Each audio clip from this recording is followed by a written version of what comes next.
그래서 들리는지 모르겠는데 일단은 제가 화면 공유 시켜 놓고요. 네, 화면을 공유했는데 잘 보이시죠? 네. 자, 그러면은 강의를 시작을 하겠습니다. 여기 확인해 놓고 오늘 제가 여러분께 알려드릴 것은 우리나라에서는 좀 생소한 단어로 쓰이고 있습니다. 기능성 심장질환. 기능성 심장질환이라는 게 있는데 이거에 대해서 좀 알아보면서 이 기능성 심장질환이 당질학 글라이코믹스하고 어떤 관계가 있는지 어떻게 예방하고 또 건강을 유지할 수 있는지에 대해서 알아보겠습니다. 위에 보면은 ABC 순서대로 흥미롭게 배우는 건강법의 기초, 알파벳 건강법 뭐 이렇게 했는데 일단 설명을 드리면서 알아보도록 하겠습니다. 자, 오늘 저하고 나눌 그런 내용들은 순서를 좀 정리를 했습니다. 왜냐하면 제가 옛날에도 강의할 때 보면 제가 설명하는 거 다 서론인 줄 알더라고요. 저는 본론 다 얘기를 하고 있는데 나중에 들으시는 분들이 서론이라고 착각을 하시는 분들이 종종 있어서 제가 순서를 정리를 했습니다. 그래서 서론에서는 우리가 많이 쓰는 웰리스라는 사전적 의미를 통해서 웰리스 산업이 어떻게 변하고 있는지 알아보고 그런 입장에서 우리 이제 본론에 들어가서 질환 중에서 혈관 질환에 대해서 한번 혈관 질환은 어떻게 찾아오는가?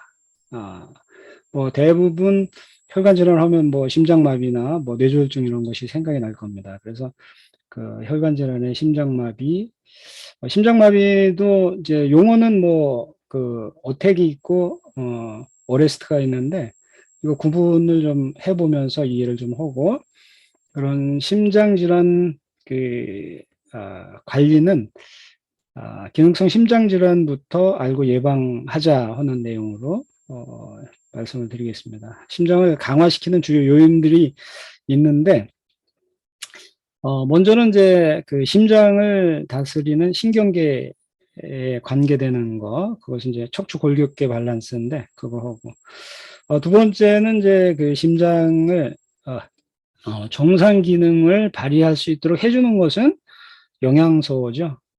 영양소의 밸런스. 그 다음에 이제 그 영양의 밸런스 중에서 가장 필수적인 도움을 주는 것이 글라이코 뉴트리언트인데 그래서 글리코 영양소의 그 식이요법에 관한 거 그리고 뭐 더 나가서 이제 단백질 특히 당 단백질과 심장과의 관계 뭐 이런 내용을 좀 알아보고 결론으로 가겠습니다. 자, 우선 그 웰너네스라는 사전적 의미는 원래 이제 그 웰빙의 최적화를 목표로 그 웰빙의 최종 상태를 뜻하는 그런 의미가 되겠습니다. 뭐 사전적 의미가 사실 그래요. 그래서 어떤 분들이 뭐 웰빙에다가 뭐 해피니스, 피트니스 이런 말 쓰는데 이건 사실은 정의된 것은 아니고요. 그냥 뭐 주장에 가깝고 오히려 웰리스 하면 사전에서 보면은 대체의학이다 이렇게 나옵니다. 얼터네티브 메디신 이렇게 나오니까. 근데 이제 웰리스라는 단어는 일반적으로 이제 질병이 없는 상태를 의미하기 위해서 사용되지만 오히려 이게 이제 그 웰빙을 최적화하는 것을 목표로 하는 것이 웰네스다. 그래서 뭐 사실 뭐 웰빙에다 네스가 붙이는데 이게 이제 전미사로서 영어 문장에서도 보면 어떤 뭐 최종 상태가 되는데 네스라는 단어를 붙이기 때문에 웰리스라는 것은 웰빙의 최종 상태. 근데 이제 웰리스 하면 뭐 그냥 건강만이 아니라 여기 뭐 8가지 차원의 웰리스가 있는데 이 8가지가 종합적으로 문제가 없는 그런 상태가 웰리스다 하는 거죠. 이 중에서 뭐 한 가지만 뭐 환경이 나쁘다든가 뭐 사회적으로 나쁘다 이래도 웰리스는 완성이 됐다고 볼 수는 없는 거고 이 8가지 차원이 다 나에게 편안한 상태가 됐을 때 그때 뭐 웰리스라고 할 수가 있죠. 그 중에서 뭐 가장 뭐 우리가 신경 써 볼 만한 것이 이제 육체적인 질병이 없는 상태, 이런 것을 보는 거죠. 여러분이 뭐 아파 보신 분 많이 있지 않습니까? 아파서 병원을 이제 가게 되는데 병원에서 사실 의사 선생님들도 판단하기 어려운 질병들이 요즘에 점점 늘어나고 있죠. 히포크라테스가 얘기한 말 중에서 이런 말이 있습니다. 의술은 길고, 뭐 아트로 되어 있는데 아트는 그냥 예술뿐만 아니라 의술도 아트라고 합니다. 그래서 의술은 길고 생명은 짧고 기회는 빨리 지나가고 실험은 불완전하고 판단 어렵다. 그러다 보면 환자는 자기 질병이 뭔지도 모르고 그 테스트 하다가 갈 수도 있다는 거죠. 도대체 뭐 좋은 케이스 같은 경우에는 금방 질병명을 알게 되고 처방을 받게 되고 뭐 치료를 받게 되는데 그러지 않은 경우도 굉장히 많다는 거죠. 그런데 그런 비밀들을 도대체 어떻게 찾을 것이냐? 집을 수리하는 방법과 몸을 수리하는 방법 차이는 도대체 뭘까요? 뭐 둘 다 뭐 집이나 몸이나 주인을 잘 만나야 되겠는데 어떤 주인을 만나냐? 뭐, 뭐 A급 건축가, 뭐 기술자를 만나는 것처럼 뭐 명인을 만나면 좋겠죠. 그렇지만 명인은 도대체 얼마나 명의해야 될까 또 모를 수도 있죠. 우리 집이 흔들렸을 때 무엇부터 해야 될까? 네. 기둥부터 바로 세워야 되죠. 여기다 시멘트부터 그냥 바른다면 기둥에 그 힘은 가해지겠지만 기둥은 다시 무너질 수가 있다는 거죠. 그래서 기둥부터 바로 세워줘야 된다는 거. 이것이 바로 A 오레인지라는 거죠. 그래서 저도 뭐 이제 의학을 이제 하면서 제가 정리를 해봤었는데 건강의 법칙은 ABC다. 알파벳 순서대로 해야 되겠다 하는 것이 이것이 이제 진리가 아닌가 생각을 해서 A, B, C, D 뭐 이런 식으로 나가도록 하는데 ABC 뭐냐면은 이제 먼저 오레인지죠. 이제 한국어로 이제 하면은 어레인지먼트 오브 더 그러니까 이제 아까처럼 집이 흔들렸을 때 기둥을 바로 세워야 되듯이 몸은 골격 구조인 그 척추를 바로 세워야 된다는 거죠. 이것은 뭐 자세도 중요할 수가 있죠. 어떤 자세를 취하고 어떤 삶을 갖느냐 하는 문제, 뭐 그런 것도 있고. 두 번째 B는 빌드죠. 빌드 뉴트리션. 뉴트리션이라는 것은 이제 시스템을 말하는 거죠. 네, 그래서 바이오 메디칼 너리시먼트. 그러니까 생의학적인 그 자약물. 그러니까 우리가 벽에다 시멘트를 바르듯이 생의학적인 자약물을 우리 몸에 채워 넣어야 된다는 거죠. 자약물 하면 사실 뭐 누트리언트, 영양소라고도 할 수가 있는 거죠. 그래서 영양이 굉장히 중요하다는 거죠. 그 다음에 이제 순환이죠. 순환 시스템. 뭐 사이클이 될 수도 있고요. 뭐 에너지, 블루드, 그러니까 혈액, 그 다음에 기혈수가 될 수도 있고, 뭐 에너지, 그 다음에 블루드, 혈액, 그 다음에 림프, 뭐 크렌즈 요법을 많이 쓰지 않습니까? 뭐 그런 것도 관심을 가져야 된다는 거죠. 그래서 기본이 ABC인데 ABC 뭐 나중에 뭐 DEF나 뭐 GHI도 뭐 설명할 기회가 있으면 제가 뭐 설명을 해드리겠습니다만은 오늘은 일단 빌드 뉴트리션, 바이오 케미칼, 바이오메디칼 너리시먼트에 대해서 집중적으로 한번 알아보도록 하겠습니다. 자, 건강. 음식이 약이 되는가 하는 거죠. 의학의 아버지라고 불렸죠. 히포크라테스. BC 400년경에 의사였고, 파라셀수스는 뭐 AD 1600년대의 의사였던 거로 기억하는데, 뭐 이분은 세계 최초로 이제 화학으로 약을 만들어줘서 뭐 약학의 아버지 이렇게 불리시는 그런 의사였죠. 히포크라테스가 음식이 약이 되고 뭐 약이 음식이 되게 하라는 말씀을 하신 거 뭐 여러분 잘 알지 않습니까? 그 뭐 파라셀수라는 의사분도 약을 만들면서 약은 도구로 만들었다는 거죠. 화학 약품이기 때문에. 그래서 약은 독 없이 존재할 수 없다는 거죠. 모든 약은 다 독이다. 뭐 약과 독 차이는 뭐 용량의 차이로 사람을 죽이지 않는 범위를 약이라고 할 수 있다 하는 건데, 히포크라테스가 또 얘기를 했습니다. 인간은 태어날 때부터 몸속에 백인의 명의를 지니고 있다. 그렇죠?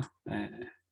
그래서 의사인 우리가 할 일은 이들의 명의를 돕는 일이다. 이렇게 얘기를 했고, 또 파라셀수스는 뭐라고 했냐면, 신은 우리에게 치료할 물질을 자연에 두셨다 그랬습니다. 자연에 두셨다. 과학이 할 일은 그걸 찾아내는 일이다. 이렇게 얘기를 했었죠.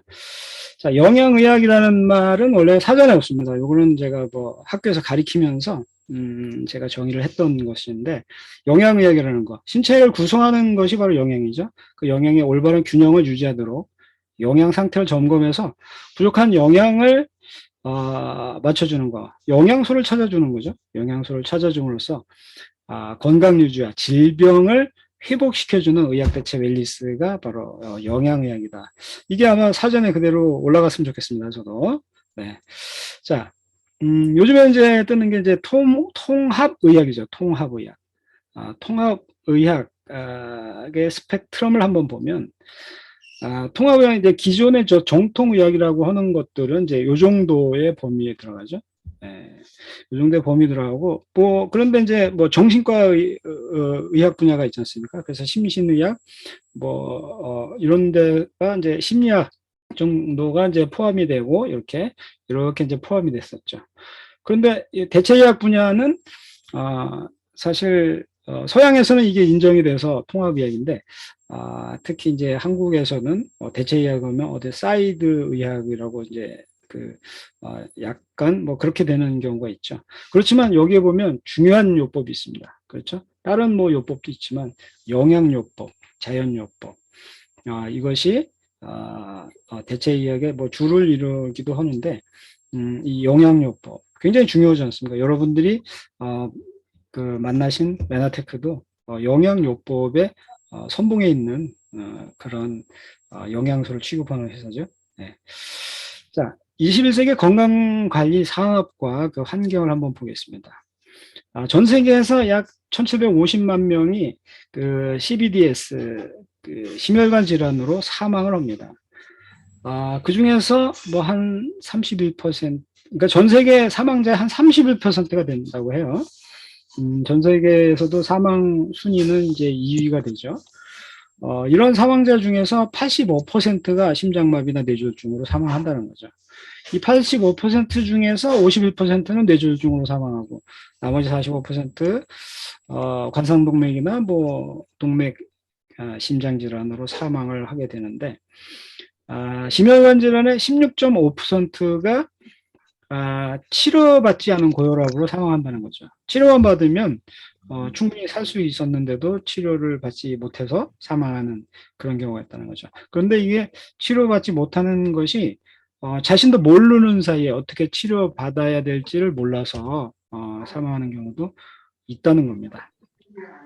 뭐 미국 자료지만 미국의 그 의료비는 뭐 연간 30조 달러가 든다고 합니다. 굉장히 많죠. 155개 질환을 분석을 해봤는데 그중에서 심혈관 질환에 들어가는 돈이 가장 많다는 겁니다. 가장 많아요. 선진국에도 그렇다는 거죠. 이 두 가지 그 심혈관 질환이 고혈압과 그다음에 뭐 심장 질환 뭐 이런 것으로 의료 비용이 많이 나간다는 거죠. 그럼 한국에는 어떨까요? 한국에도 뭐 물론 역시 암이 가장 많지만 여기 심장 질환, 그다음에 뇌혈관 질환 같은 그 혈관 질환들이죠.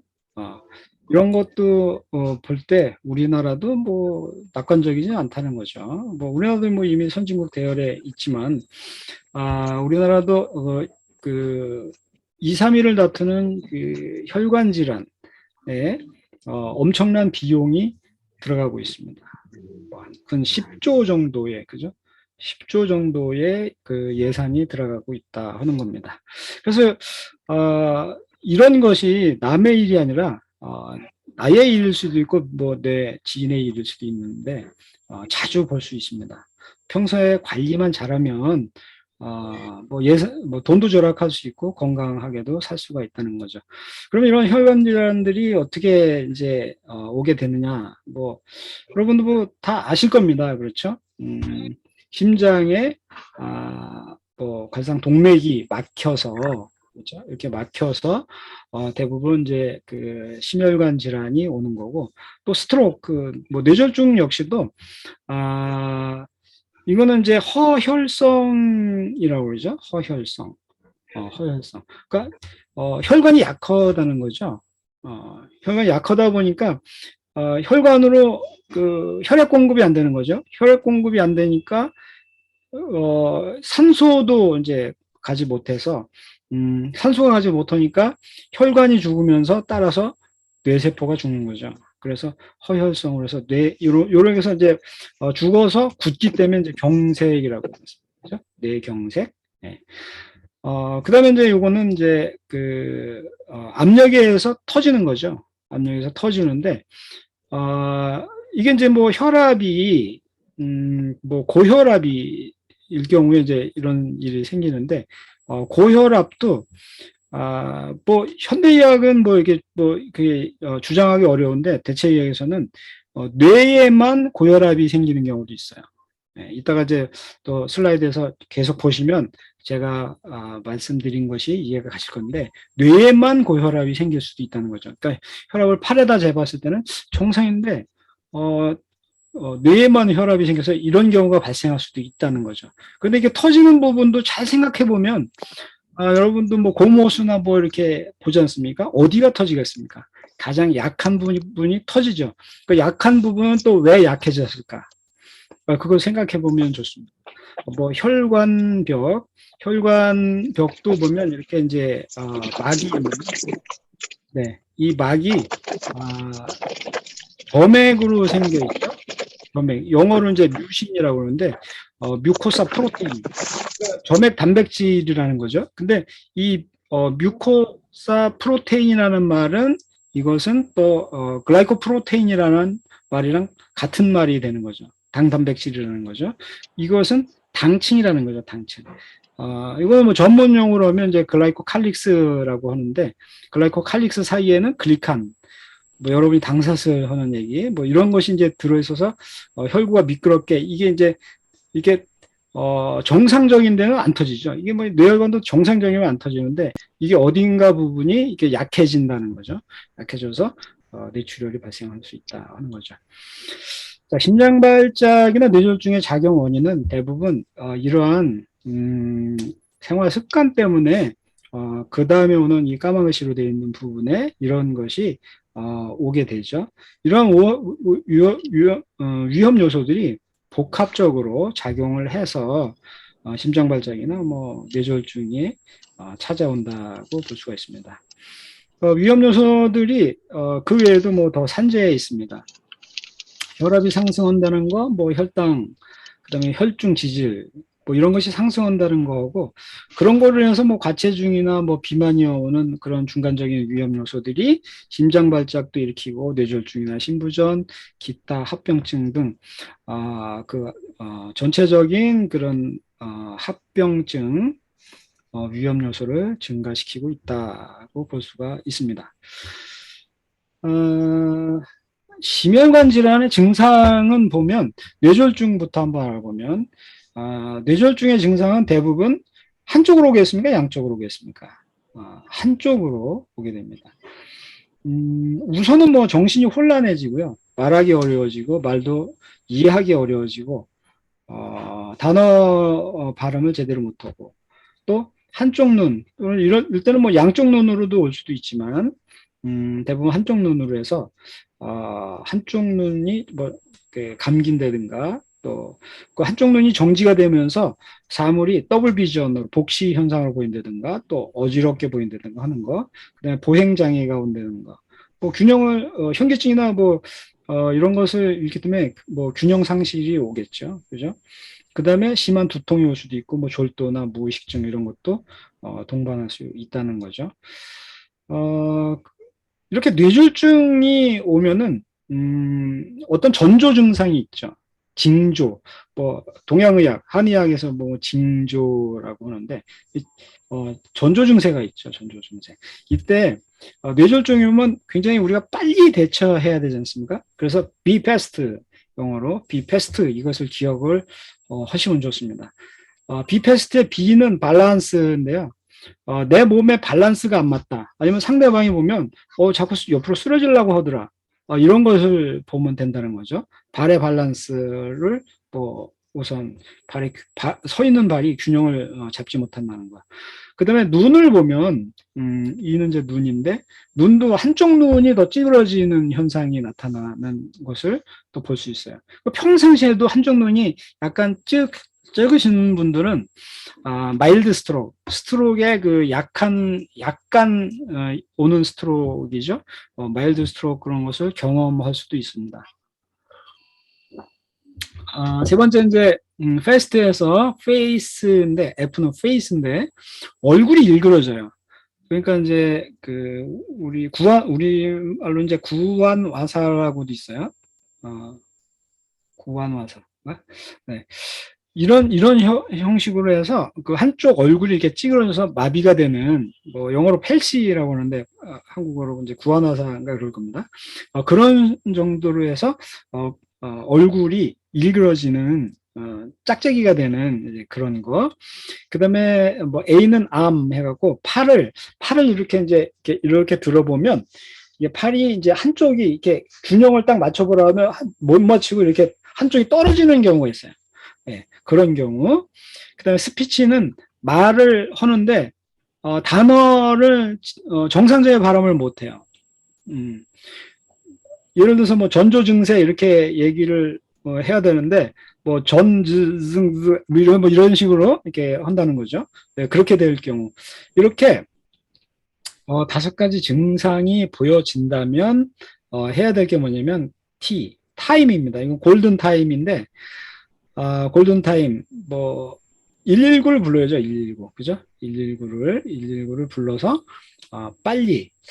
아마 골든 타임이, 3시간 안에 처치가 들어가야 될 수 있도록 조치가 돼야 됩니다. 넘어가면 넘어갈수록, 뇌세포가,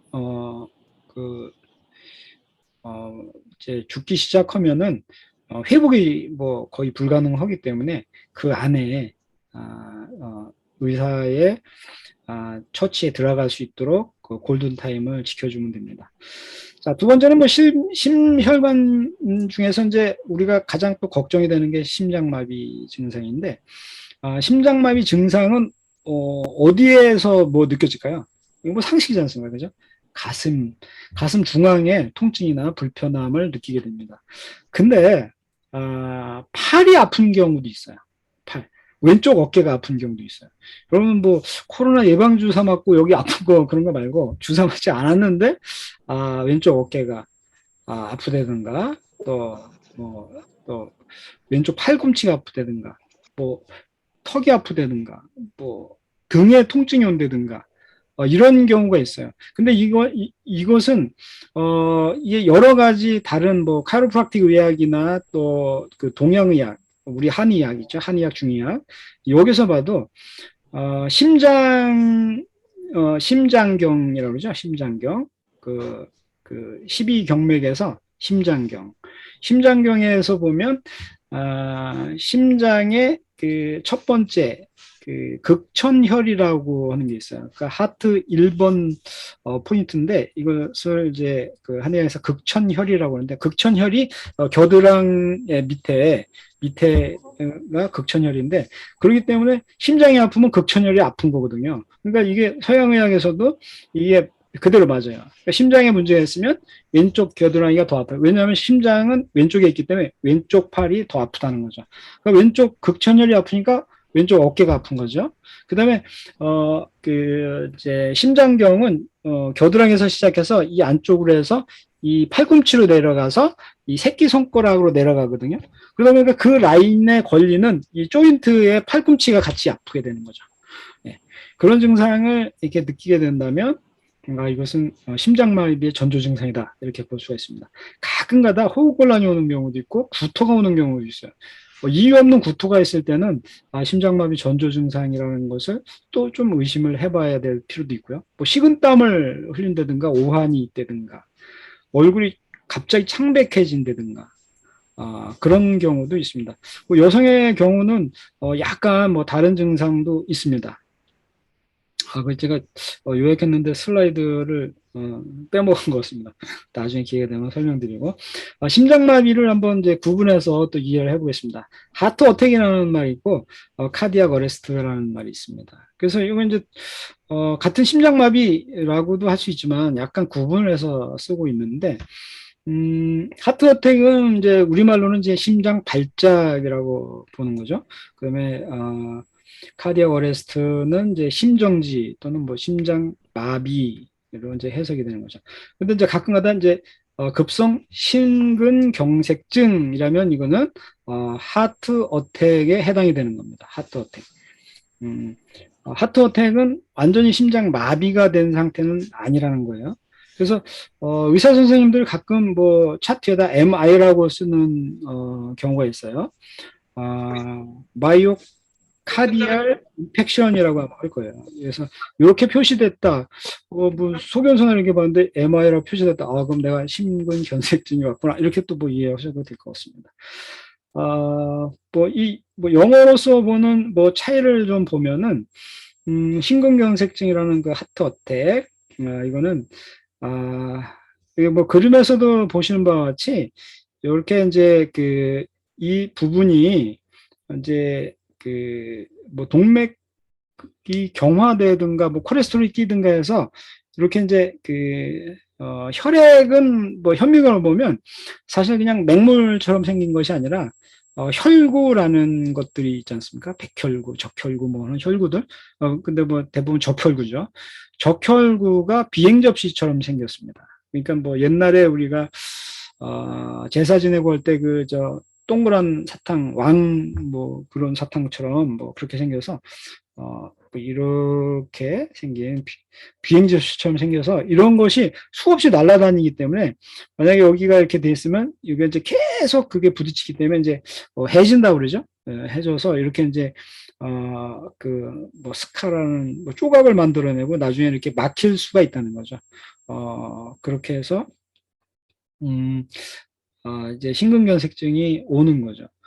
그러니까 이제 이렇게 그 혈관을 통해서 영양 공급이 돼야 되는데 영양 공급을 받지 않은 부분의 심장이 뭐 심장이 이렇게 있으면 여기가 그러면 여기서 이제 막혀 있으면 이 부분에 영양 공급이 안 되지 않습니까? 뭐 산소 공급도 안 되고 영양 공급도 안 되니까 여기가 이제 굳어가는 거죠.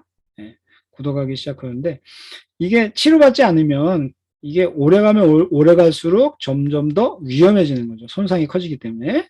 예, 그래서 뭐 주요 증상은 보면 뭐 즉각적이고 강렬할 수 있다는 거죠. 뭐 뜨끔거리고 자기가 뭐 스스로도 뭐 느낄 수 있다는 거죠. 이런 증상은 뭐 즉시 발현되는 게 아니라 뭐 몇 시간 전이나 뭐 며칠 전, 뭐 몇 주 전부터 뭔가 가슴이 답답한 증세나 뭔가 계속 징조가 있다는 거죠. 징조. 그런데 이제 이런 이제 하트어택 증상은 그 어레스트라고 하는 그 심장 갑작스럽게 그래서 앞에 서든이라는 말이 붙는데 갑작스러운 그 어레스트와 달리 그 일반적으로 그 심장은 그 발작 증세를 그 일으키지만 심장 박동을 완전히 정지하지는 않거든요. 그래서 하트어택이 왔을 때는 빨리 처치하면 처치할수록 몸은 정상으로 돌아갈 수 있다 하는 겁니다.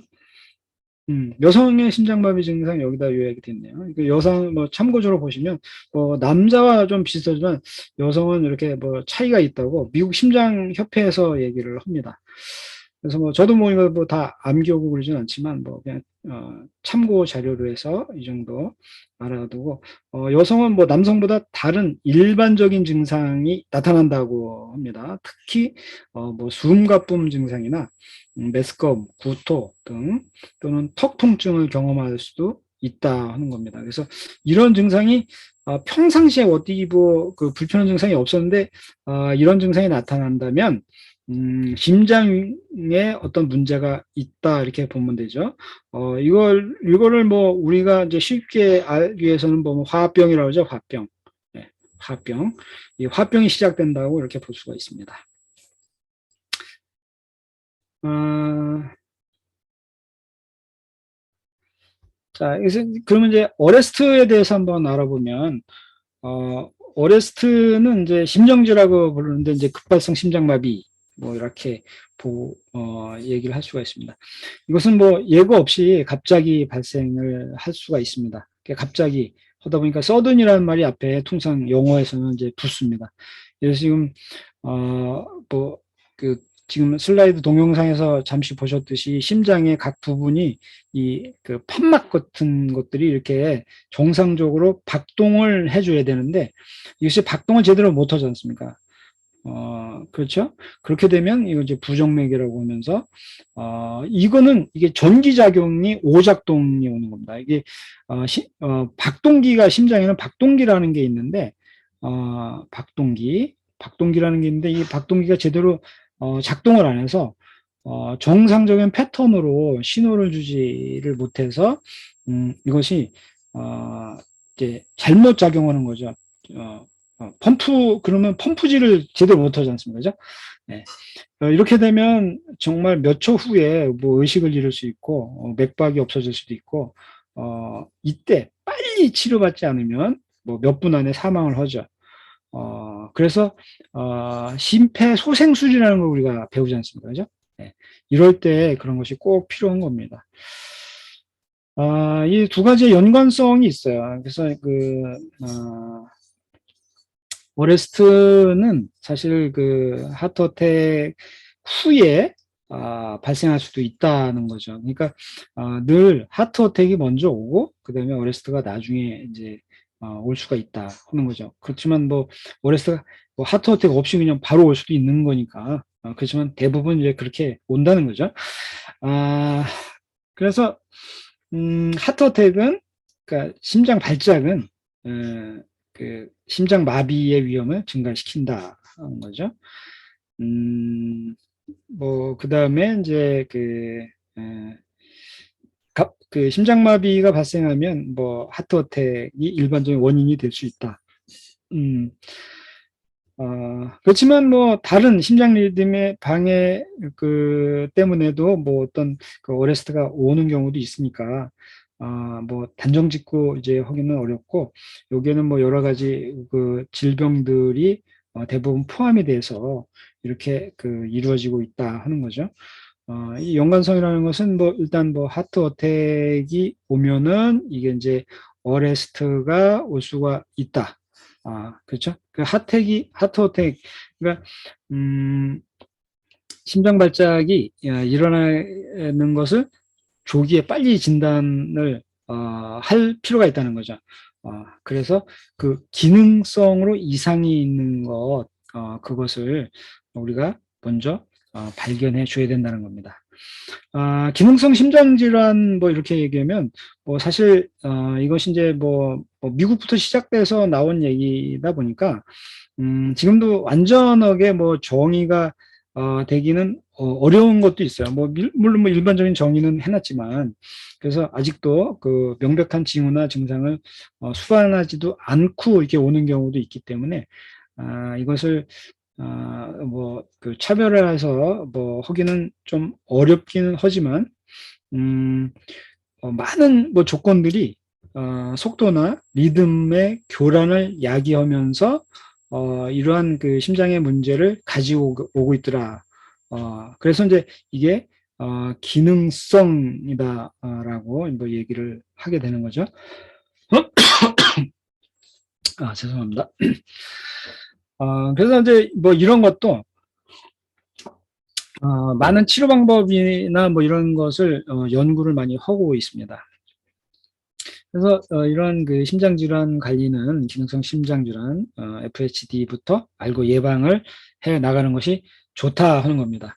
그래서 기능성 심장질환의 특징을 보면 심장에 대한 호소 증세가 여러 가지가 있는데 가장 흔한 증상이 숨가쁨이나 뭐 심경증, 그다음에 뭐 당연히 가슴 부위의 통증 같은 것이 옵니다. 그런데 여러분이 뭐 이런 말은 처음 들어봤을 거예요. 심장하고 식물성, 뭐, 긴장 이상증, 뭐, 식물성 긴장 이상증이라고 하는데, 이게 식물성에 관계된다는 거죠. 궁금하죠. 왜 심장 혹은 뭐 식물성은 뭐가 관계되나 계속 들어보시면 또 이해가 갈 겁니다. 자, 주요 증세는 이제 그 정서적 스트레스 후 약화. 뭐 우리가 쉽게 얘기하면 이제 화병이 난다는 거죠. 네. 불안, 우울증, 뭐 그 외에도 뭐 정신병리에 관련된 거, 뭐 그런 것이 오고 또 또 그 외에도 보면 별거 아닌 것이 뭐 평상시 음식을 먹었는데 갑자기 뭐 소화기관에 호소 증세가 나타난 거죠. 소화불량이 나타나는데 이게 기능성 소화불량이 나타나는 경우가 있어요. 그냥 소화불량하고 기능성 소화불량하고 좀 틀리죠. 예. 그래서 이제 그런 그러니까 소화불량이 뭐 지속된다는 거죠. 그 뭐 위장 뭐 내시경을 봐도 뭐 위는 뭐 전혀 문제가 없고 전혀 문제가 없는데 나는 계속 소화가 안 된다. 뭐 이런 경우가 있어요. 그럴 때는 아마 그 의사 선생님들이 기능성 소화불량이라고 진단을 내려주실 수도 있어요. 그런 경우 그런 것이 계속된다면 이렇게 이제 생각을 해보시면 됩니다. 그다음에 과민성 대장증후군의 증세나 뭐 내부 장기에 대한 그런 것도 종종 증세로 나타납니다. 뉴욕 심장협회에서 기능성 심장질환을 분류한 거 보면 첫 번째 그룹이 이게 이제 한 35% 정도가 되는데 1단계라고 해서 이게 이제 일상적인 그 신체 활동에서는 제한이 없어요. 그런 상태인데 약간 여기 이제 뭐 심장에는 약간 무리가 가고 있다는 거죠. 근데 2단계를 보면 2단계도 35% 정도가 되는데 2단계에서는 일반적인 활동 중에는 약간 경미한 그래서 뭐 여기 그림에도 잘 표시가 되는데 약간 좀 더 찡그려지고 공이 좀 더 내려가지 않습니까? 그죠? 힘이 좀 빠지는 거죠. 그런 증세로 오고 이제 3단계로 가면은 이때는 이제 한 25%가 되는데 이때는 최소한의 그 활동 중에도 약간의 제한을 보인다는 거죠. 그래서 금방 지쳐서 농구하다 말고 뭐 공을 뭐 이렇게 하고 가야 될 정도로 그렇죠. 네. 그 다음에는 한 5% 정도는 이제 그 네 번째 단계 그룹인데 이럴 때는 그 저 휴식 중에도 심장에 그 부담이 가는 증세를 느낀다는 거죠. 네. 그런 증세로 해서 4단계로 갈 수가 있습니다. 그래서 여러분들이 평상시에 뭐 이런 것을 스스로 체크해 두시면 더 좋겠죠? 그다음에 이제 이 치료 과정을 잘 적용하면 이런 것들은 점차 다 사라질 수 있는 그런 거거든요. 이런 건강 문제는 대부분 뭐 장기적인 스트레스, 높은 정서적 경험, 뭐 과부하, 우울증, 뭐 섭식장애도 있다는 거예요. 그리고 이런 것들이 모두 다 심장의 건강을 악화시키는 요소들이 될 수 있다. 그래서 이런 심장을 강화시키기 위한 중요한 요건들이 있습니다. 첫 번째가 뭐냐면 신경계를 주장하는 척추 골격의 밸런스를 맞춰줘야 된다는 거죠. 앞서서 설명했듯이 기둥부터 세워야 된다는 거죠. 심장이 나쁘신 분은 물론 이제 그 한의학, 중의학, 동양의학이라고 하는 거기서 보면 이렇게 이제 그 유두가 있는데 이걸 일직선으로 이렇게 거서 만나는 지점 여기를 전중혈이라고도 해요. 여기를 바로 이렇게 눌러보면 몹시 아파요. 그냥 손가락 하나로 이렇게 누르는데도 그냥 소리를 할 정도로 아픈 뭐 그런 경우도 있어요. 그런데 등에서 보면 경추가 아니라 이제 흉추 2번 소라식 넘버 2인데 흉추 2번 부위를 이렇게 그 손으로 이렇게 눌러봐도 아파요. 여기서 이제 서브렉세이션이 일어날 수도 있고 그래서 심장이 이런 분은 여기를 탁탁탁탁 두들겨 주기만 해도 심장이 편해지는 것을 느낄 수도 있다는 거죠. 그리고 이것이 어긋나 있는 상태에 나중에 이제 샘플도 보여드리겠지만 뭐 그런 상태가 있을 수 있고 그 다음에는 또 이게 서브렉세이션은 이제 아탈구라는 말인데 목에 뼈가 이렇게 정상적인 곡선을 그리고 있어야 되는데 이것이 이제 이것처럼 일직선이 되어버린다든가 할 경우에 여기 이제 혈관이 경동맥이라는 것이 보이죠? 예, 보이는데 이 안에 있는 혈관이 또 그 뼈로 흐르는 혈관이 하나 있어요. 이 그림에서 보면 버테브라 알터리라고 해서 경 추관, 혈관 뭐 이렇게 해야 되나요? 이렇게 이제 그 목뼈에 이렇게 날개 이걸 극돌기라고 하죠. 극돌기에는 이게 구멍이 나 있고 구멍으로 혈관이 들어가 있어요. 그런데 이것이 일자목이 된다면 이게 정상적인 각도를 벗어나기 때문에 이 혈관이 눌러지겠죠. 예, 눌러진 혈관으로 백혈구가 시속 뭐 120km 뭐 이 정도로 뭐 정말 그 쏜살같이 흐르고 있을 때 거기에도 압박이 가해질 수 있고요. 그러면 내려 올라가는 혈관에 고혈압이 발생하겠죠. 팔로 가는 혈압이나 다리로 가는 혈압은 정상일지라도 내려가는 것은 고혈압 증세가 나타나는 거죠. 이거 어떻게 알 수 있냐 하면요. 우리가 이제 뭐 대체에서 이렇게 귀가 있어요. 그죠? 귀. 이제 얼굴이 이렇게 이제 코가 있고 입이 있다 치고요. 이렇게. 그러면 귀에서 보면 여기에 이렇게 줄이 하나 가요. 줄. 이 줄이 하나 갔을 때는 이 고혈압일 가능성이 많아요. 그 다음에 가늘다랗게 줄이 이렇게 두 줄이 이렇게 가 있어요. 그러면 저혈압일 가능성이 높아요. 근데 이게 줄이 굵게 이렇게 두 줄이 가 있잖아요. 그러면 투약을 받아야 될 정도의 고혈압 증세일 수도 있어요. 근데 평상시에는 나는 뭐 혈압은 이상이 없는데 여기 줄이가 있는 분은요, 물어보면, 두통 증세도 있고 여러 가지가 있어요. 그러면 이렇게 있는 분들은 대부분, 이거는 현대의학도, 이게 맞다고 이렇게 밝혀서 뭐, 조선일보인가요? 뭐, 한 번 또 뭐, 나왔던 것 같아요. 제 기억에도. 이렇게 이제 이게 과학적으로도 이제 밝혀졌기 때문에 귀, 이 옆에 여기만 선이 하나 생겼는지 이렇게 봐도, 그 혈압 증세나 이런 것을 알 수가 있습니다. 그러면, 이게 올라가는 혈액이 늦으면 여기에 압력이 생기고 여기에 올라간 혈관은 다시 내려올 때 여기 머리에 정체되기 때문에 이 정체된 것이 내려오기 힘들기 때문에 머리가 무겁겠죠. 거기다 뭐 생각 좀 하면은 여기 이제 뇌의 중요한 뇌가 유일하게 쓰는 에너지원은 뭐냐면 포도당이거든요. 근데 또 포도당을 먹으면 또 큰일 나는 줄 알고 포도당을 먹지 말자고 그러잖아요. 뭐 GI 지수 높은 거 뭐 먹지 말. 포도당을 안 먹으니까 머리가 더 아픈 거예요. 그죠? 네. 그런데 커피를 마시면 머리가 상쾌해지잖아요. 왜냐하면 커피를 마시면 순간적으로 혈관을 축소를 해주기 때문에 뇌혈관도 여기가 축소가 되겠죠. 축소가 되니까 피가 빨리 흘러내려 버리기 때문에 뇌에 있는 혈액이 빨리 내려가 버리니까 그때만큼은 머리가 개운해지는 것처럼 느껴지는 거죠. 근데 그럴 때마다 커피만 계속 마셔야 되면 그것도 문제가 되겠죠. 그죠? 네. 두 번째는 이제 동맥 경화인데 이게 이제 목에서 오는 것이 문제가 되는 거죠. 목에서 온다면 앞서서 그림처럼 여기가 이제 막힐 수도 있고요. 또 혈액의 흐름을 방해할 수도 있고, 그다음에 여기 올라가서 허혈성이 돼버리면 여기에서 결국 뇌에서 산소 공급이 제대로 되지 않고, 그죠? 네. 거기다 플러스 영양 공급이 제대로 되지 않으면 여기 그 혈관이 죽어가기 시작하고 혈관 주변에 있는 뇌세포는 당연히 산소 공급과 영양 공급 못하니까 여기가 죽어가게 되겠죠. 그래서 경색되는 거죠.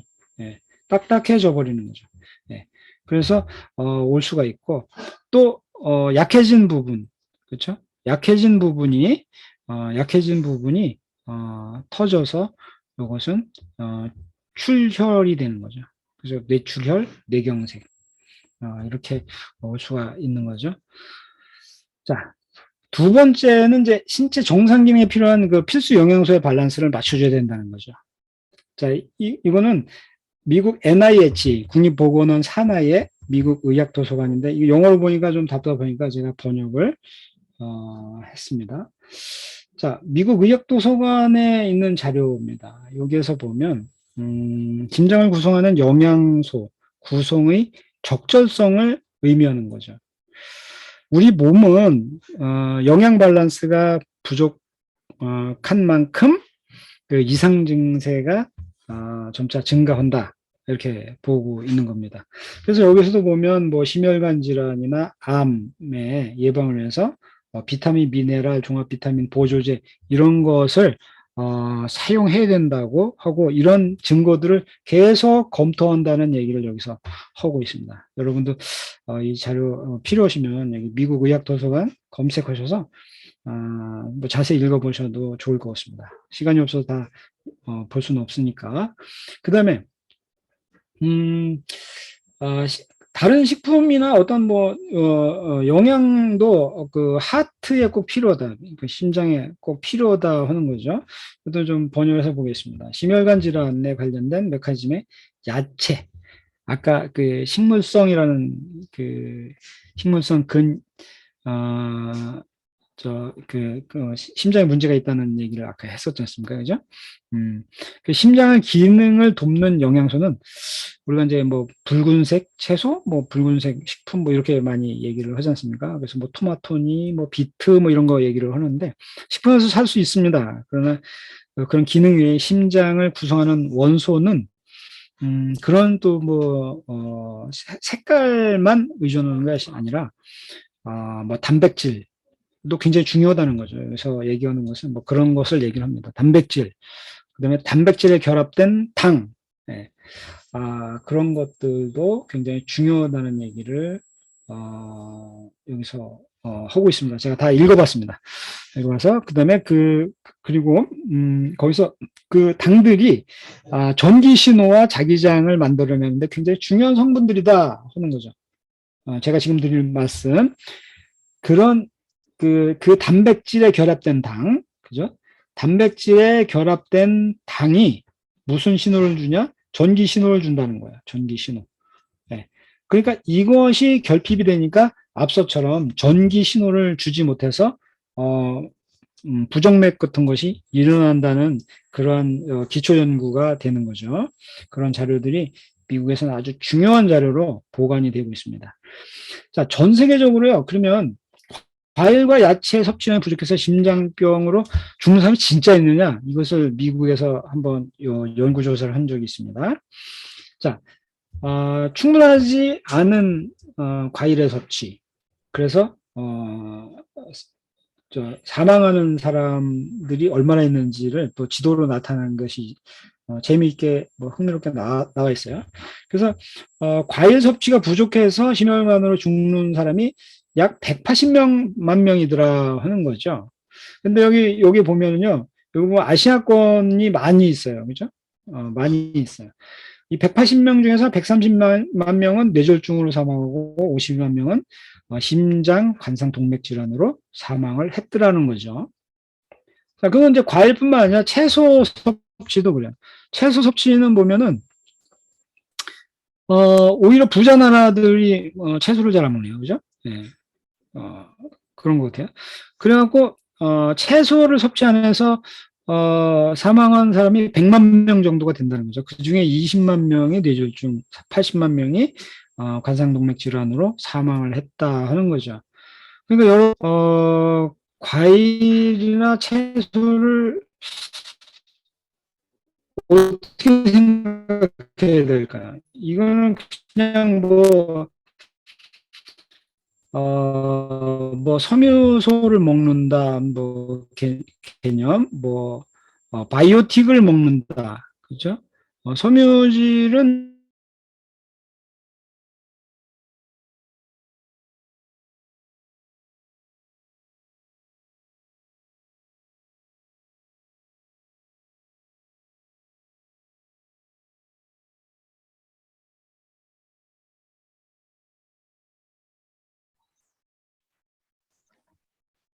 이기훈 박사님이 어디로 사라지셨을까요?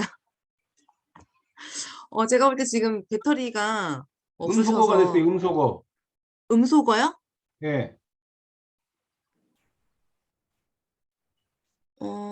나가 이기훈 아, 박사님 지금 음소거 된 거 아, 모르고 지금 설명하고 있어요. 제 말씀 드립니까, 이제? 아, 네, 들립니다. 아, 네네. 네네. 나가신 줄 연합 알았어. 이제 들립니다. 연합에서 나가지는 화면도 보이시나요? 중요성을 예, 얘기하려고. 화면도 보입니다. 네. 네네, 화면도 보이시죠? 네, 아. 계속 하겠습니다. 자, 그러면 이 과일과 채소 도대체 얼마나 먹어야 될까요? 채소는 하루에 400g 이상 먹어야 되고요. 과일은 300g 이상을 먹어야 된답니다. 네. 이 과일과 채소가 뭐 혈압, 콜레스테롤을 줄이는 것으로 알려지는 게 뭐냐면 식이성 섬유와 칼륨 이런 거라는 거죠. 거기에 이제 마그네슘이 필요하다는 거예요. 또 필요한 게 뭐냐 항산화제라는 거죠. 항산화제로 된다는 것은 뭐냐면 비타민 C 플러스 E 이게 이제 항산화제가 되는 거죠. 이거 여러분이 좋아하는 뭐 AO라는 제품이 이렇게 만들어진 거죠. 이게 비율이 잘 맞아야 항산화제가 잘 되는 거예요. 왜냐면 이 토코페롤이 없어지면서 이 C가 들어가면 이 토코페롤이 다시 살아나는 그래서 항산화제 역할을 해주는데 이것이 그 기능이 잘 된 것이 AO라고 하더라고요. 뭐 전 세계에서 가장 좋은 것보다 한 3배나 더 좋다나 뭐 이렇게 하지 않습니까? 그죠?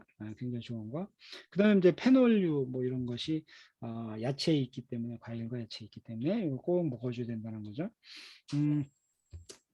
그다음에 뭐 당연히 이 과일과 야채는 그 유해한 박테리아 이거는 이제 바이오틱으로 GI 프로밸런스에서 말하는 뭐 그런 바이오틱들 그런 것도 야채의 섬유질에 있기 때문에 그것을 꼭 먹어주면 좋다는 거죠. 세 번째는 이 그 필수적인 도움이 이 글라이코 식이요법이라는 겁니다. 글라이코 영양소, 글라이코 뉴트리언트의 발견은 굉장히 그 혁명적인 발견이 아닌가 합니다. 어디에 있어서? 질병과 전쟁에서. 이뭐 최근에 밝혀진 지식 분야라고는 합니다만, 제가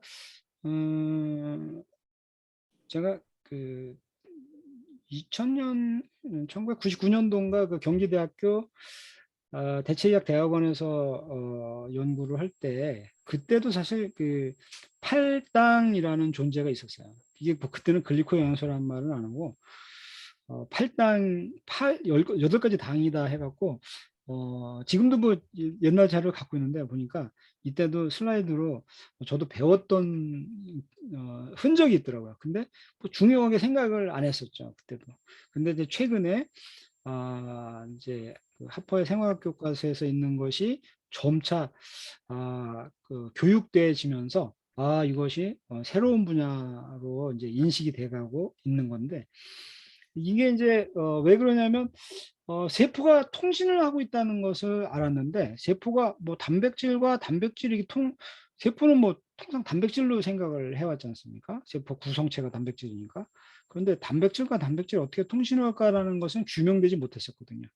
그런데 세포와 세포가 이렇게 통신할 때는 세포벽에 있는 당, 그죠? 세포 표면에는 물론 인지질로 표면을 만들고 있지만 인지질 바깥에 또 다시 이렇게 동글동글동글한 그 인지질 바깥에 다시 그 뮤신층이 있는 거죠. 투명한 뮤신층. 그 투명한 뮤신층을 글라이코칼릭스라고 하고요. 글라이코칼릭스 안에는 보이지 않는 당의 사슬들처럼 존재하는 글리칸이 있는데, 예, 이 글리칸들이 탄수화물과 탄수화물이 만나야 전기 신호가 가는 거죠. 예.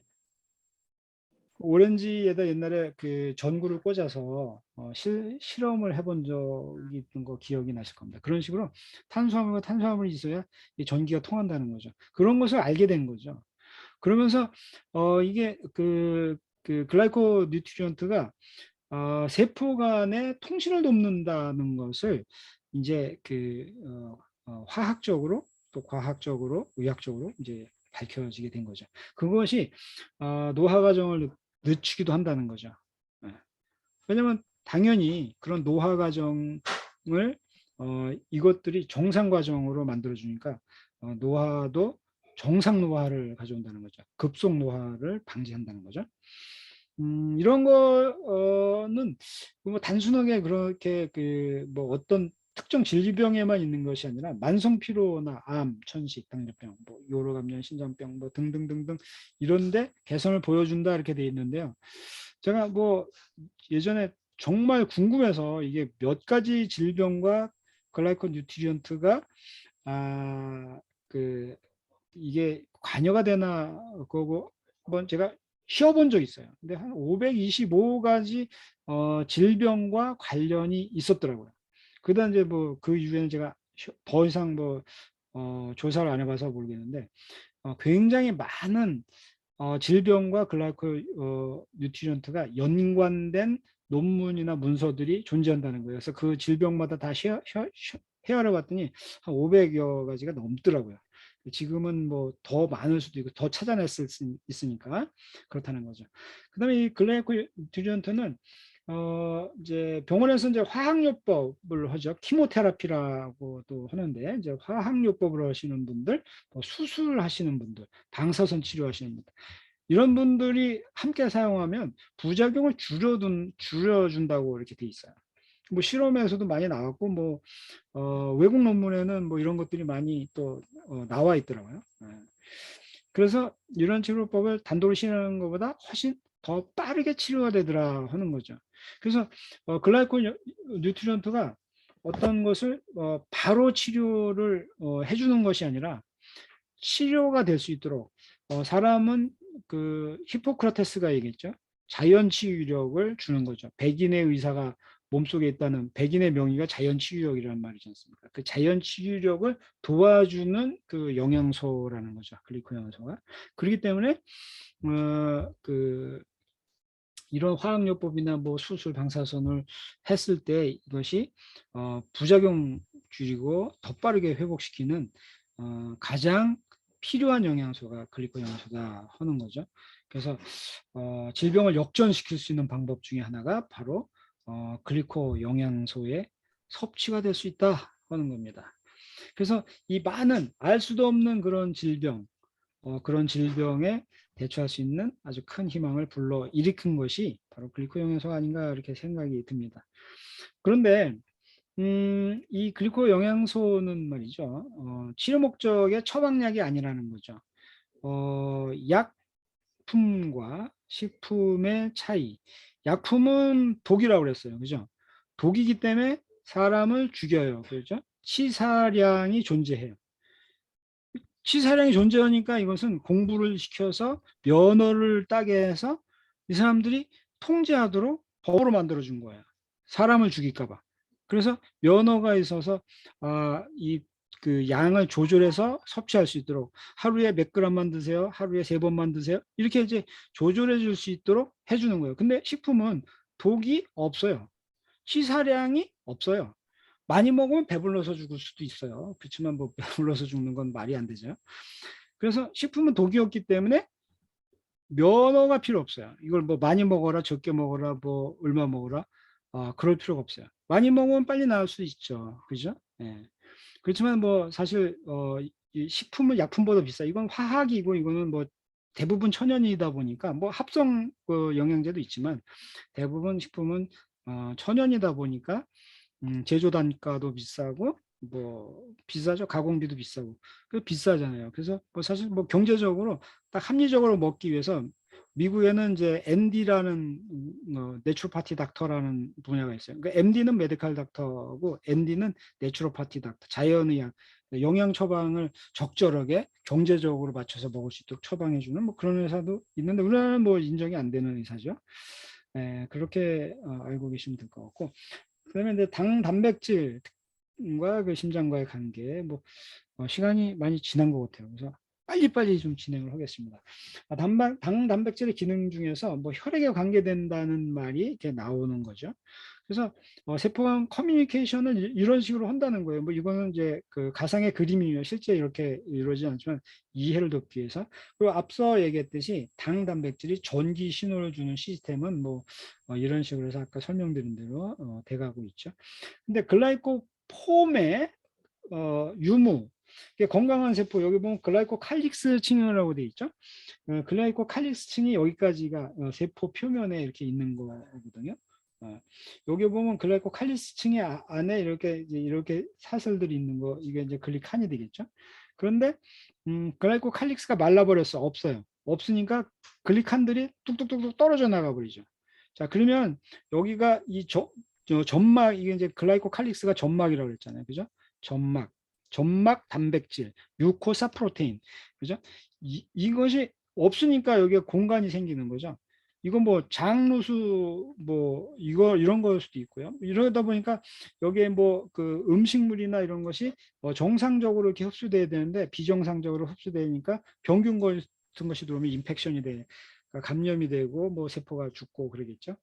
그다음에 글라이코폼의 변형이 일어나는 경우가 있어요. 이렇게 혈구세포에 보면 이게 이제 뭐 시알릭 애시드 같은 것들로 인해서 여기에 이제 정상적으로 글리칸이 형성돼야 되는데, 시알릭 애시드 같은 것이 여기에 이제 떡이 져서 붙어버려서 이렇게 이제 됐을 경우에 신호 교란이 와서 이것이 또 다른 것을 침범해서 다시 같은 것으로 친구 삼아서 계속 감염시켜 나간다 하는 거죠.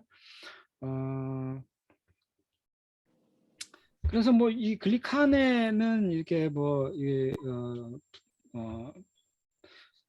분해가 아니라 이제 뭐 이게 이제 확대해서 보면 여기에 이제 구조가 이렇게 대부분 8가지 당으로 구성이 되어 있다.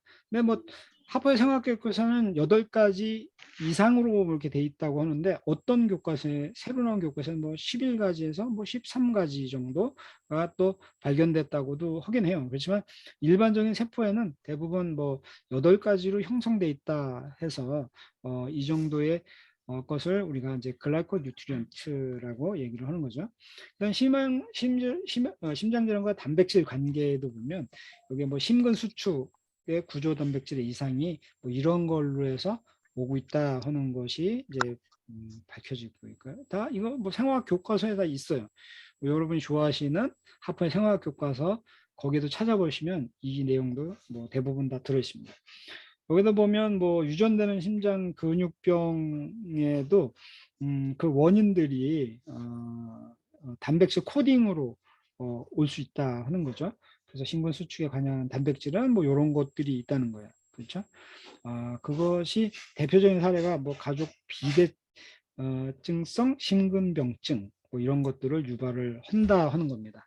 그래서 여러분이 이제 단백질을 좋은 단백질을 섭취하는 게 좋죠. 근데 단백질을 섭취하려니까 뭐 나이가 드시면 소화 효소가 적게 나오게 되겠죠. 그러니까 적게 나오는데 단백질은 더 많이 먹을 수가 없어요. 그렇죠? 그러니까 할 수 없이 가공식품이라는 게 나오는 거죠. 그것을 단백질을 가공해서 먹는 거죠. 네, 가공식품. 이렇게 해서 이제 그 뭐 웨이 프로테인에서 뭐죠? 그 가수분해 유청 단백질이라죠. 웨이 프로테인. 그래서 가수분해 유청 단백질 같은 것을 먹게 되면 뭐 간에서 일할 것들을 이미 뭐 기계로 분리를 해서 해주기 때문에 몸이 피로하지 않고 단백질을 몸이 흡수해서 근육으로 가서 뭐 일을 해주든지 아까 심장으로 가서 일을 해주든지 각 기관에서 일을 해준다 하는 거죠. 근데 뭐 심장에 관계되니까 뭐 심장에 관한 단백질 뭐 그런 것들 단백질이 부족하면 뭐 일부 증상은 경미할 수도 있습니다. 그렇지만 어떤 경우에는 심각하게 일어날 수도 있다는 거죠. 이거 뭐 사실 제가 그 마카티 대학교 아까 사회자님이 학교 이름을 좀 적으셨네요. 마카티 대학교입니다. 필리핀에 있는 시립대학교고요. 거기서 제가 우리 총장님, 이분이 우리 총장님이셨는데 이분이 골수 형성 이상 증후군이었어요. MDS라고 마일로디스프라스틱 신드롬이라는 질병으로 인해서 그 투석을 계속 해 오셨습니다. 그런데 제가 이제 뭐 저도 글리코연소를 이제 알게 되고 해서 이제 글리코연소의 그 제품을 꾸준하게 섭취하도록 제가 제공해 드렸고, 뭐 카디오 밸런스도 한국에서 안 팔았지만 뭐 외국에서 구해서 이렇게 제공을 해 드렸는데 한 1년간 뭐 계속 그 제공을 해 드렸어요. 뭐 제가 뭐 사실 우리 총장님의 뭐 그 주치의처럼 뭐 제가 일을 했었기 때문에 제가 이렇게 제공해 드렸는데 뭐 여기 녹음 파일이 있지만 이제 그 정기 검진을 해서 혈액 검사를 하는데 혈액이 맑아졌다 하는 진단을 받았다 이렇게 말씀을 하셨습니다. 그런데 심혈관 질환에는요, 뭐 이렇게 글라이코 뉴트리언트 요법 굉장히 좋지만 뭐 다른 식이요법도 빠져서는 안 된다는 거죠. 뭐 금연, 나트륨 줄이기, 뭐 나트륨을 줄여도 되지만 너무 싱겁게 먹어도 굉장히 위험하다는 걸 조금 더 설명을 좀 드릴게요. 그다음에 과일 섭취하라는 거, 과일이 굉장히 중요하다는 걸 설명드렸죠. 뭐 운동도 필요하고 뭐 그렇습니다. 자, 소금병과 심장병 SBS 뉴스에서 한번 나왔어요. 그런데 이게 어디에서 나온 걸 뉴스에서 나왔냐면 자마지, 그렇죠? Journal of American Medical Association, 미국 그 의학 저널이죠. 굉장히 권위 있는 저널에 보면 고염식으로 하면 고혈압이 걸리죠. 그렇죠? 근데 저염식으로 하면요, 심장병의 위험이라는 거예요. 심장병의 위험. 고혈압보다 더 무서운 게 사실 심장병이라는 거죠. 그런데 너무나 짜게 먹지 말라고 하는 것이 아니라 너무나 싱겁게 먹고 있어요. 그런데 이 자마지에서 얘기가 뭐냐면 심장병 환자의 나트륨이 부족하면 어떻게 되냐면요, 치명적일 수 있다는 거예요.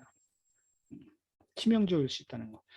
그러니까 뭐 쉽게 설명을 하면요, 심장은 염통입니다. 염통. 소금통이라는 거죠. 네. 너무나 소금을 안 먹게 되면 심장이 뻣뻣해지는 거죠. 심장 염이 줄어들면 당이 늘어나죠. 설탕은요, 우리 뭐 그 사탕으로 하는 거 그 놀이 많이 해보지 않습니까? 딱딱해져요, 굳으면. 그렇죠? 소금은 절이잖아요, 그죠? 근데 소금이 뭐 사실 0.9%가 혈액에도 들어있어야 되고 뭐 어디 뭐 양수에도 들어있어야 되고 뭐 다 온몸에다 0.9% 유지를 해야 되는데 0.9%가 되려면 물을 하루에 2리터를 먹으면 소금을 얼마나 먹어야 될까를 계산해 보면 되거든요. 자, 그런데 소금을 많이 먹으면 고혈압이 나는데 고혈압이 되기 전에 내가 느껴요. 목이 마르네. 내가 짜게 먹었나. 그때 물을 먹어주면 소금은 소변으로 나올 수가 있어요. 그런데 이거 짠데도 물을 안 먹고 견디고 있는 사람들이 고혈압에 걸리는 거예요. 내가 밥을 짜게 먹었나 봐. 그럼 당장 물을 한 컵 마시면 되는 거예요.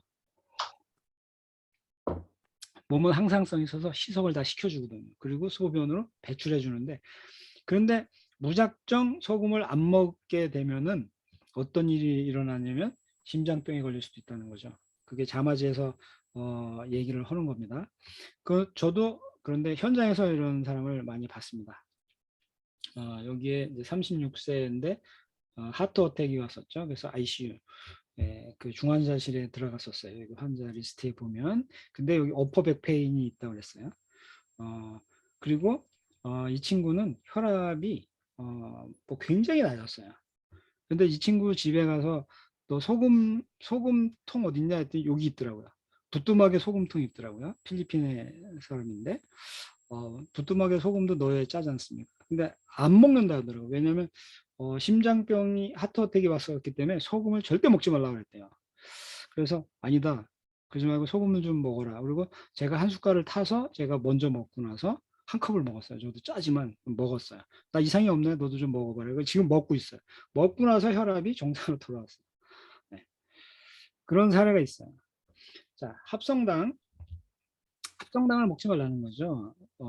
천연당을 먹지 말라는 게 아니에요. 가공식품에 있는 합성당을 먹지 말라. 뭐 GI 지수 때문에 뭐 얘기를 하는데 쌀밥, 뭐 밥, 빵, 그 면, 떡 이렇게 얘기를 하는데 요건 쌀이고 요건 면이에요, 그죠? 네. 이거는 동양에서 보면 이건 신맛의 식품이고 이것은 단맛의 식품이에요. 네. 이 틀려요. 빵, 빵과 면을 줄이는 것은 좋지만 떡은 뭐 떡을 먹으면 밥을 뭐 두 그릇 먹는 거야 이렇게 또 얘기하시는 분이 있는데 이 쌀밥을 바로 했을 때 GI 지수가 굉장히 높아요. 그렇지만 쌀밥을 한번 식혔다가 냉장고에 넣었다가 다시 데피면 GI 지수가 뚝 떨어져요. 왜냐하면 그 쌀밥의 전분이 이게 저항성 전분으로 바뀌어요. 저항성 전분으로 바뀌기 때문에 뚝 떨어져요. 뚝 떨어지고 한 번 더 식혔다 먹으면 더 뚝 떨어져요. 그 대신 맛이 없어요. 왜? 당분이 떨어지니까. 그렇죠. 그러면 뭐 꼭 굳이 그 잡곡을 먹어라. 잡곡밥을 먹어라. 잡곡밥에 그러면 쌀 들어간 거 비율해서 뭐몇 퍼센트가 될까요?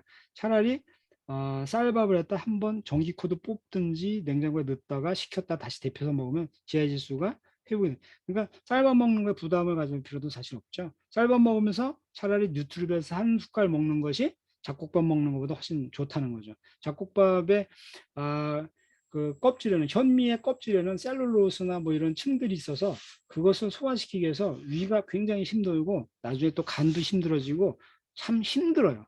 그렇기 때문에 쌀밥 먹고 누트리베이스 한 숟갈 먹으면 그 영양소가 아마 다 들어가지 않을까 이렇게 저는 생각을 합니다. 그래서 쌀밥 먹는 거에 부담이 있다면 이렇게 저항성 전분을 증가시키는 방법을 해서 먹으면 된다 이런 거죠. 근데 빵과 면은 틀려요.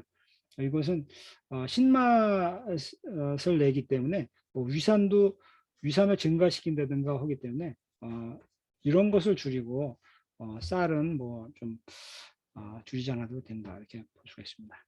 자, 뭐 사례 하나 더 보면 이 분도 36세인데 남편과 불화 때문에 불면증이 있어서 매일 스프라이트라는 게 필리핀 스프라이트라는 우리나라 사이다 같은 게 있는데 그 1리터씩 먹어야 잠이 왔다 그러더라고요. 근데 어느 날부터 이렇게 반점이 생기기 시작했는데 반점이 시작했는데 그냥 반점이 아니라 함몰이 됐어요. 얼굴에도 함몰이 되고 여기도 이렇게 함몰이 됐고 여기 등에도 이렇게 함몰이 됐고 여기 함몰이 됐어요. 실제 이런 식으로 얼굴이 함몰이 됐어요. 그죠? 여기도 이렇게 함몰이 됐지 않습니까? 네. 여기가 보면은 T2번이 심장에 관계된다는 거죠. 네. 그래서 이 친구한테 조치를 해준 게 뭐냐면 제가 스톱 앤 스타트 해갖고 시켜준 게 뭐냐면 스톱은 이게 저기 그 소포트 드링크죠. 그 탄산수를 먹지 말아라. 탄산수를 먹지 말아라 하는 거고, 브라인이라는 것은 이거 소금물이라는 뜻이에요. 의학적 용어로 그냥 소금물인데, 소금물 한 컵하고 비타민 B2를 먹어라 했어요. 이틀 후부터 이게 저 필리핀의 파이트 비치의 그 리조트에 가시면 이분을 직접 볼 수도 있는데 이틀 후부터 이게 개선된다고 하시더라고요. 네, 그래서 그런 관점에서 좀 보시면 좋을 것 같고 결론을 내리겠습니다. 심장질환과 대체의학. 이거 국립보건원 산하의 국립의학 도서관에 있는 자료에 의하면 많은 심혈관 질환자들이 영양요법 등의 대체의학을 널리 활용을 하고 있다는 거죠. 그렇지만 이것도 어느 의학이나 똑같이 계속 연구는 해야 되고 또 치료자와 또 환자 간의 어떤 의사소통을 통해서 잘 결정을 해줘야 되고 또 연구도 계속 해 나가야 되니까 무조건 맹신은 하면 안 되겠다는 것이 또 저의 의견이기도 합니다.